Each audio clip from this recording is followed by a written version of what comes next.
Not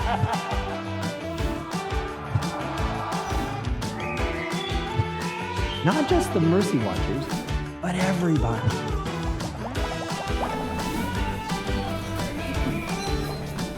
Hi, everybody. Today I'm here with Dr. Peter Kilpatrick. He's president of the Catholic University of America and playing host to the Duc In Altum Conference this year. And it's a beautiful day to be here in Washington, D.C. with you. Thank you, Dr. Kilpatrick. It's great to be here with you, Richard. Great. Please call me Peter. Okay, Peter, happy to do it. I've enjoyed our brief conversation before this.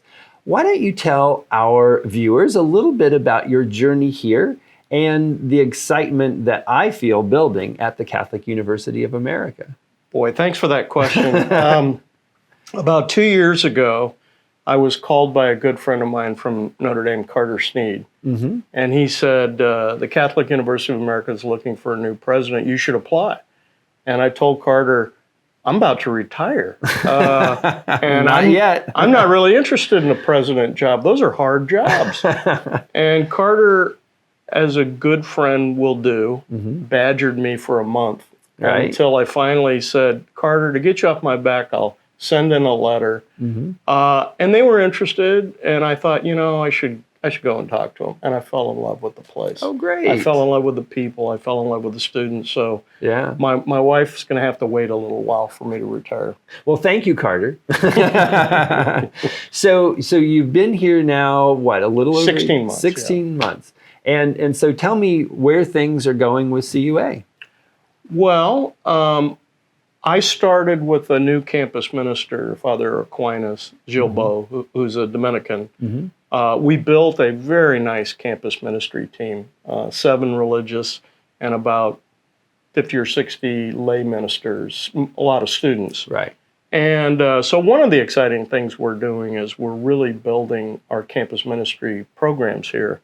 So we've seen a more than doubling of daily mass attendance. Excellent. Yeah, we're getting probably 200-300 students at daily mass now, which is a lot more than last year. One of the things I perceived we needed to do when I got here is we needed to really grow enrollment.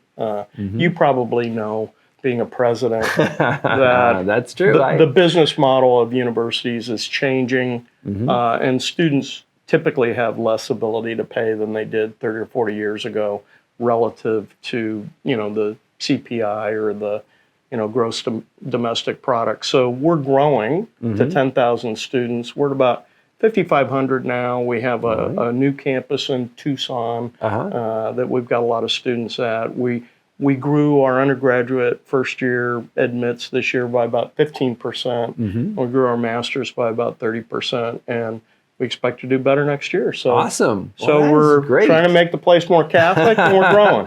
Well, and that I think is an important element of that. When if you use business jargon, right, the brand is so important, right? It is. But it's not just the brand. At places like Catholic University of America or the University of St. Thomas, our Catholic identity is our brand. It's right. and the more Catholic you are, the more distinctive your brand is. Indeed. And we've discovered that. And so we're trying very hard. In fact, we had a strategic planning exercise. And I took my hand off the scale because I wanted my leadership team to develop the goals. And the first goal was be a very Christ-centered community. And I thought, you guys are getting it. And awesome. so we're very excited about what we're doing here. Well, awesome. Well, and one of the things that we like to do, and my talk today will be here at the conference, is about the innovation side of Catholic education. Now, you've been an educator for a long time, and an important Catholic university before this, and pushing that boundary sometimes creates a what I call a happy tension between the great patrimony of our intellectual tradition and sort of where we go. But we've always, as a church, been pushing at the forefront of how we do that, right? So each age presents a new opportunity. So can you tell me a little bit about how you see CUA sort of taking that happy tension and turning it to God's glory? Sure. And we've been very blessed over the years to have a lot of great innovators in what I would call the ultimate questions here at Catholic University. Georges Lemaitre, the founder of the postulator of the Big Bang, Right. was one of our faculty in the 1930s. And not just the TV show, right? Right. Right. No, a couple of the ways that we're trying to innovate right now that I find very attractive is in healthcare. We have a nursing school that is really a wonderful nursing school, and it's well funded by a donor named Bill Conway, and I'm really grateful to him. But what we're doing, because nursing is in such high demand and low supply, Right. And nursing students are having trouble finding clinical experiences, is we're creating a virtual hospital in the metaverse. Oh, cool. And to my knowledge, no one's done that. That's really nice. Yeah, and we believe this virtual hospital will be really useful to physician assistants and other applied healthcare workers. And so we're having large healthcare organizations like Ascension and others review it for us and tell us, what do you think? Is this going to be helpful to you and your staff? Another area that we're innovating in is in artificial intelligence.